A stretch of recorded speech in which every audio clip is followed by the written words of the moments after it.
لوگوں اللہ توفیق دے تو اللہ کو راضی کرنے کے لیے اپنے گھروں پر ہرے ہرے جھنڈے، اسلامی جھنڈے اپنے گھروں پر لگائیں اور 12 دن تک کم سے کم ایک بلب لگا دیں تاکہ پتا چلے کہ آپ مصطفیٰ جان رحمت کے غلام ہو۔ اور میلاد النبی کی برکتیں کیا ہے؟ بس میں ایک روایت پڑھوں گا، ایک روایت میلاد النبی کی برکتیں کیا ہے۔ اس سے پہلے میں صدیق اکبر کی ایک حدیث پڑھ دوں۔ سیدنا ابو بکر صدیق فرماتے ہیں جس کو النعمت الکبریٰ میں محقق خاتم الحفاظ علامہ جلال الدین سیوطی لکھتے ہیں۔ یہ سیوطی کون ہے؟ یہ سیوطی کوئی معمولی آدمی نہیں ہے۔ جو مورخ ہوتا ہے اکثر وہ محدث نہیں ہوتا، جو محدث ہوتے اکثر وہ مورخ نہیں ہوتا۔ یہ جلال الدین سیوطی وہ ہے جو فقیہ بھی ہیں، محدث بھی ہیں، مورخ بھی ہیں۔ انہیں لوگوں نے امام اہل سنت تک نے خاتم الحفاظ لکھا۔ جس سیوطی کی جلالین میں سے اس لیے کہ 2 جلال الدین کی کتاب کو جلالین کہا جاتا ہے، ان میں سے ایک تفسیر جو عالم کو عالم بنانے کے لیے جب ہم مدرسے میں اپنے بچوں کو بھیجتے ہیں تو جلالین پڑھائی جاتی ہے، اس میں سے ایک کے مصنف امام جلال الدین سیوطی ہے۔ اور یہ سیوطی وہ بزرگ ہیں جن کو پوری زندگی میں 72 مرتبہ رسول اللہ کا دیدار عالم بیداری میں نصیب ہوا۔ یہ وہ امام سیوطی ہے، وہ اپنی کتاب نعمت الکبریٰ میں لکھتے ہیں کہ سیدنا ابو بکر صدیق نے کہا جس نے میلاد کے لیے 1 روپیہ خرچ کیا، کتنا عاشقوں کی میلاد والوں کی طرح آواز آئے، جس نے کون کہہ رہی ہے؟ ابو بکر صدیق، جس نے میلاد النبی میں 1 روپیہ خرچ کیا اللہ جنت میں اس کو میرے ساتھ داخل فرمائے گا۔ ایک خرچ کرنے والے کے لیے یہ ہے۔ اور حوالہ کتاب کا نعمت الکبریٰ، مصنف کا نام امام سیوطی، اور یہ صرف صدیق اکبر کا قول آج پڑھا ہے۔ آج تو پہلا پروگرام ہے نا، انشاءاللہ آگے کے پروگرامات میں پڑھیں گے۔ دوسری روایت امام سیوطی جو لکھتے ہیں، اب وہ ذرا سنیے میلاد سے کیا ملتا ہے۔ ایک شخص تھا جس کا نام ابو عامر یمنی تھا۔ ابو عامر یمنی، یہ یمن میں رہتا تھا اور یہ بت کی پوجا کرتا تھا۔ ایک بت تھا اس کے گھر میں، یہ اس بت کی پوجا کرتا تھا، اسی کے آگے سر ٹیکتا، اسی کو مناتا، اسی کو سمجھاتا، اس کی منتیں کرتا۔ اس کی ایک بیٹی تھی، بس ایک لوٹی بیٹی، آنکھ سے اندھی ہے، گونگی ہے، لنگڑی ہے، لولی ہے۔ اس کا حال یہ ہے، ایک دن ابو عامر نے کہا کہ اے میرے بت، میں نے زندگی بتا دی تیری عبادت کرتے کرتے، ایک کام کر، میری بیٹی کو شفا دے دے۔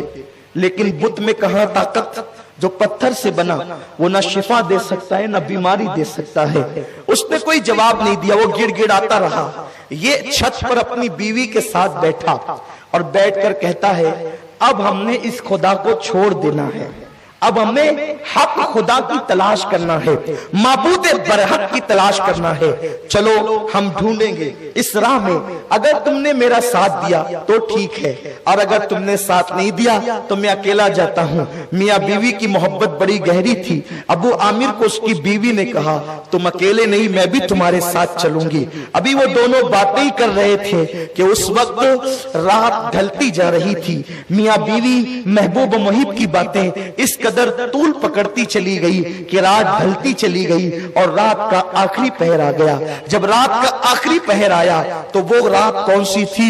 اتوار کا دن گزر چکا تھا اور پیر کی شب تھی، اور اب پیر کی صبح طلوع ہونے والی تھی۔ ابو عامر کو، اس کو بیوی کو نہیں پتا تھا خدا کو ڈھونڈنے جا رہے ہیں، آج وہ خدا کوئی خاص کام کا ظہور کرنے والا ہے۔ رات کا آخری پہر آیا تو انہوں نے کیا دیکھا کہ اوپر نور ہی نور ظاہر ہوا، انوار ہی انوار ظاہر ہوئے۔ جب کرم ہوتا ہے غم سبھی راحتوں تسکین میں ڈھل جاتے ہیں، جب کرم ہوتا ہے حالات بدل جاتے ہیں۔ نور ہی نور ہوا، انوار چھا گئے آسمانوں پر، اور گویا کہ نور کی قندیلیں زمین پر اترنے لگی۔ انہوں نے اوپر گھبرا کر دیکھا یہ کیا ہو رہا ہے، یہ کیا ہو رہا ہے؟ تو غیب سے آواز آئی لوگوں مبارک ہو، مبارک ہو، آج اللہ کا آخری نبی جلوگر ہو چکا ہے، امام الانبیاء تشریف لا چکا ہے، اللہ اکبر۔ اس نے پوچھا یہ کون ہے؟ تو کہا کہ یہ جو ہے اللہ کا پیغمبر ہے، اللہ کا پیغمبر ہے۔ جب اس نے یہ آواز سنی تھی کہ ادھر جب اس نے اپنے بت کی طرف توجہ کی تو اس کا بت جو ہے وہ اوندے منہ ذلیل زمین پہ گر پڑا تھا۔ اس نے اٹھایا وہ پھر گرا، اس نے اٹھایا وہ پھر گرا، اور وہ زبان حال سے کہنے لگا آج میں اپنی جگہ بیٹھ نہیں سکتا کیونکہ محمد رسول اللہ تشریف لا چکے ہیں، حبیب خدا آ چکے ہیں، وہ پیغمبر برحق آ چکے ہیں۔ اس نے کہا وہ ہے کہاں؟ یہ محمد ہے کہاں؟ تو اس نے جواب دیا وہ مکہ میں بی بی آمینہ کے گھر پیدا ہوا ہے۔ اتنا سننا تھا، ابھی اسی میں حیرت زدہ تھے وہ لوگ کہ جو گونگی لنگڑی لولی بیٹی تھی وہ اٹھ کر کے چھت پر آ کر کھڑی ہو گئی۔ دونوں میاں بیوی نے دیکھا تو یہ اچھی کیسے ہو گئی؟ تو کہا کہ میں اندھیرے میں پڑی ہوئی تھی، ان کی باتوں کا اسے علم نہیں تھا، اندھیرے میں پڑی ہوئی تھی، اتنے میں ایک نور ہی نور برسا، اور آنے والے نے کہا اے بچی تو کیوں پریشان ہے؟ اس نے کہا کہ میرا یہ حال ہے، میں اٹھ نہیں سکتی، میری پریشانی ہے، میری تکلیف ہے۔ تو اس نے کہا اگر تو محمد کے وسیلے سے دعا کر تو اللہ تجھے شفا عطا کرے گا، کیونکہ آج وہ اسی وقت پیدا ہوئے ہیں، جو ان کے وسیلے سے اس وقت دعا کرے اس کو مانگی مرادیں ملے۔ بچی نے کہا میں نے محمد کے وسیلے سے دعا کی، اور جب اپنے بدن پہ پھیرا میں اٹھ کر کے کھڑی ہو گئی، جو آپ مجھے دیکھ سکتے ہیں۔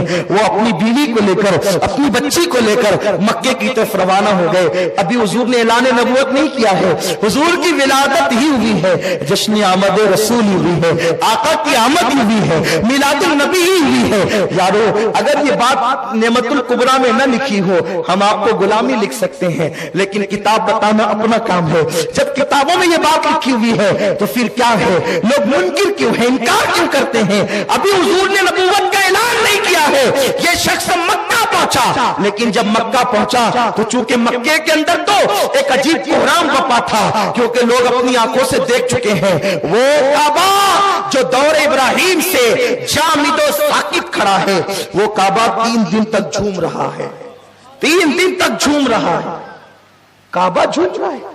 میرے رسول نے میلاد منانے والوں کو محروم نہیں کیا۔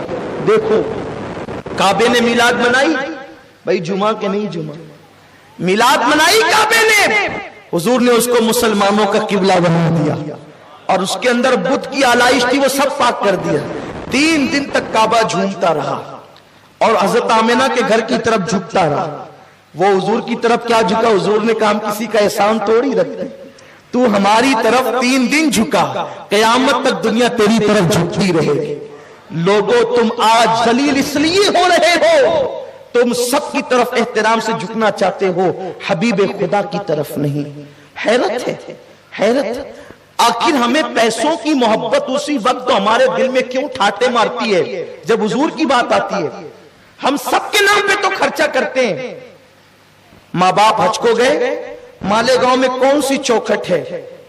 پرانے دور سے لے کر اب تک ماں باپ حج کو گئے واپس آئے، خدا جانے حج قبول ہوا کہ نہیں ہوا، کوئی گارنٹی نہیں۔ بولو ہے گارنٹی؟ ہے تو بتائیں۔ حج سے واپس آئے تو لکھا مرحبا اے حرم پاک سے آنے والے، مرحبا صاحب لولاک سے آنے والے۔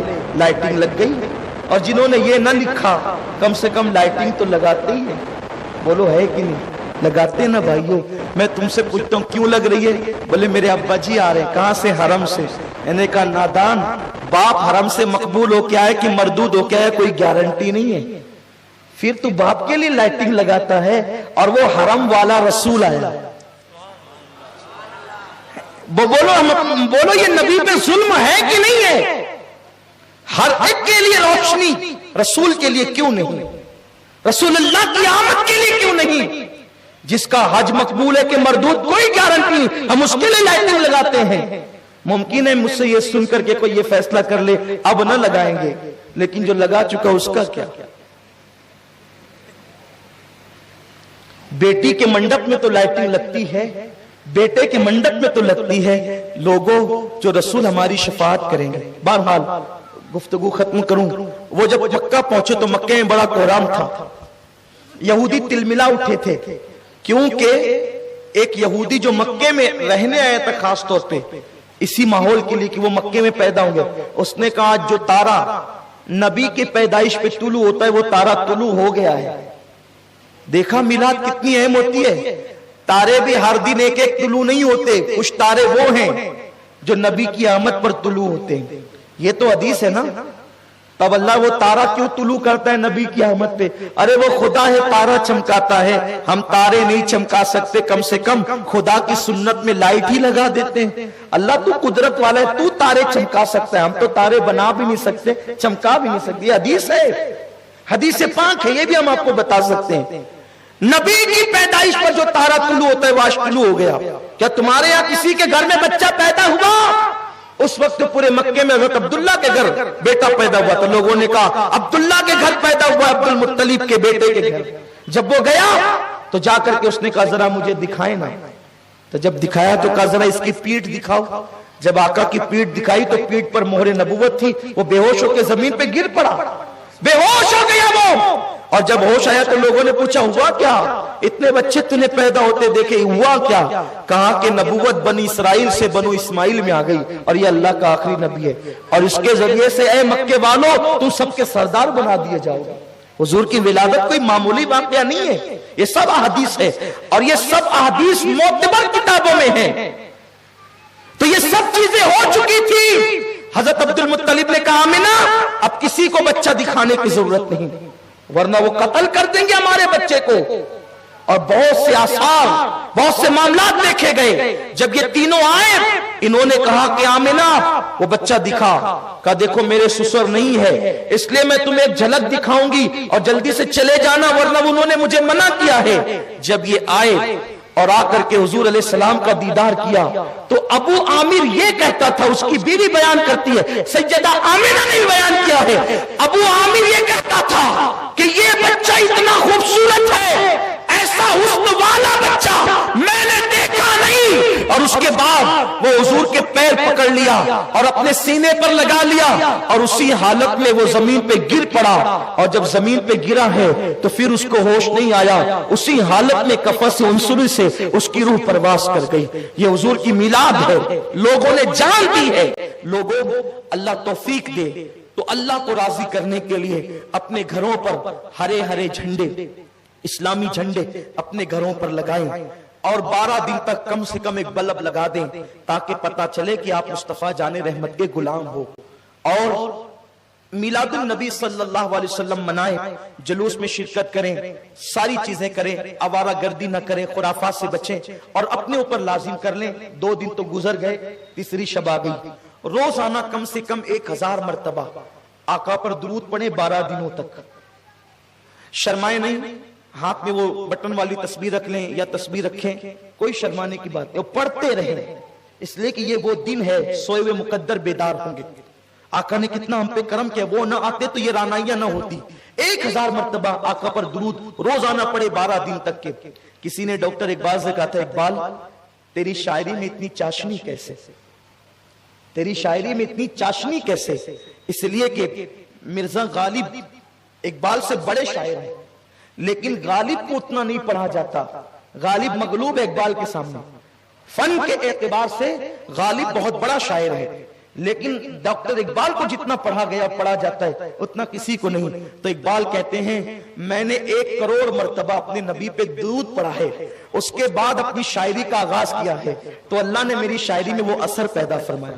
یہ اقبال کی شاعری کا راز ہے کہ جب بھی پڑھا جاتا ہے انقلاب پیدا ہوتا ہے. ہو نہ وہ پھول تو بلبل کا ترنم بھی نہ ہو, چمنے دہر میں کلیوں کا تبسم بھی نہ ہو نہ ساقی تو پھر میں بھی نہ ہو, خم بھی نہ ہو. ذرا غور فرمائیں ڈاکٹر اقبال کی شاعری کی, محمد سے وفا تو نے تو ہم تیرے ہیں, یہ جہاں چیز ہے کیا لوح و قلم تیرے ہیں. میرے پیارے آقا صلی اللہ علیہ وسلم کے پیارے دیوانوں, تو اقبال کہتے ہیں میں نے 1 کروڑ مرتبہ پہلے درود پڑھا ہے, اس کے بعد میں نے اپنی شاعری کا آغاز کیا ہے. لوگوں درود پڑھو, اس لیے کہ درود کی برکت سے جو ہے وہ